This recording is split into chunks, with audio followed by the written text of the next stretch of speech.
488 वर्गपूर्ण अनुदान प्राप्त अध्यापक कर्मचारी समन्वय समिति तरफ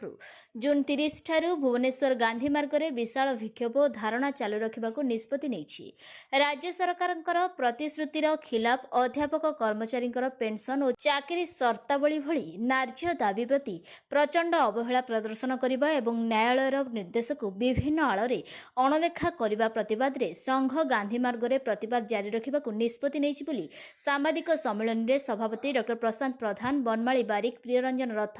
अटल बल, ज्ञानरंजन मिश्र, डॉ सत्यनारायण साहू, मास्टर आपोलो प्रमुख घोषणा करिसेंती।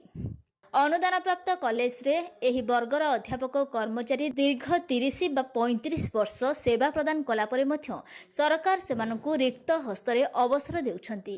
एकविंश शताब्दीर प्रारंभ में जेतेबेले राज्य आर्थिक संकट रे गति करुथिला सेतेबेले एही माने ही स्वल्प वेतन बा ब्लॉक ग्रांट पई समग्र उच्च शिक्षा को निज कांधरे धारण करिथिले। उपयुक्त योग्यता एवं नियमित आधार रे वैध नियुक्ति परे 15 रु 20 वर्ष मागणा सेवा प्रदान कला परे स्वल्प ब्लॉक ग्रांट वेतन रे कार्य आदाय कले।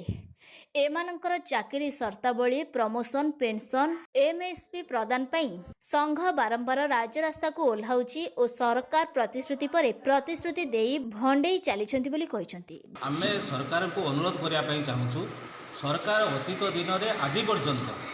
जो प्रतिश्रुति देइचंती सेही प्रतिश्रुति से पालन करंतु। 30-35 वर्ष धरिकी जड़े अध्यापक हो, शिक्षक हो, कर्मचारी हो, जी भी हो ये राज्य में से सेवा जोगे सारा ओडिशा सरकार जड़े मॉडल एम्प्लॉयर हिसाब से जड़े अवसर नेला परे तार अवसरकालीन भत्ता ताको प्रदान करिवार आवश्यकता अच्छी। ये संपर्क में न्यायालय निर्देश देते, न्यायालय निर्देश कार्यकारी होना, मंत्री माने जहाँ प्रतिश्रुति दौरान ताको पालन करूना। तेणु ये प्रकार जो अवस्था है आज सारा ओडिशा रे शिक्षा व्यवस्था भितर तार एक परिवर्तन आने आज 488 अध्यापक कर्मचारी समन्वय समिति जून 30 रे विक्षोभ कर धारणा बसब एवं परवर्ती समय जदि 1 तारिख भितर कथार समस्यार समाधान न हुए परवर्ती समय स्कूल कॉलेज समस्ते मिलित भाव में ये शिक्षा व्यवस्थार जो विपर्यय अवस्था सृष्टि हम पाठपढ़ार पिलामानकर जो क्षति हम से सरकार दायी रही बोली आज आम चेतावनी दूँ तथा आमर जोड़ा न्याय्य दाबी पेंशन, प्रमोशन एवं सर्विस कंडीशन एवं नॉन टीचिंग मान एमएसपी ताकू जदि सरकार अविलंबे पूरण न करती उच्च क्षमता संपन्न कमिटी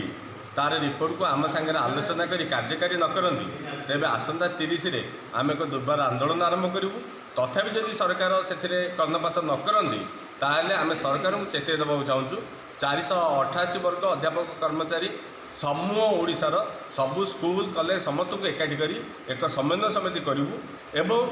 जनसाधारण को जनइबू दरकार पड़े 488 वर्ग अध्यापक कर्मचारी समूह भाव में राष्ट्रपति प्रधानमंत्री को जनइबू जे आम समूह आत्महत्या देव आमको अनुमति। भुवनेश्वर विश्वजीत दास को रिपोर्ट।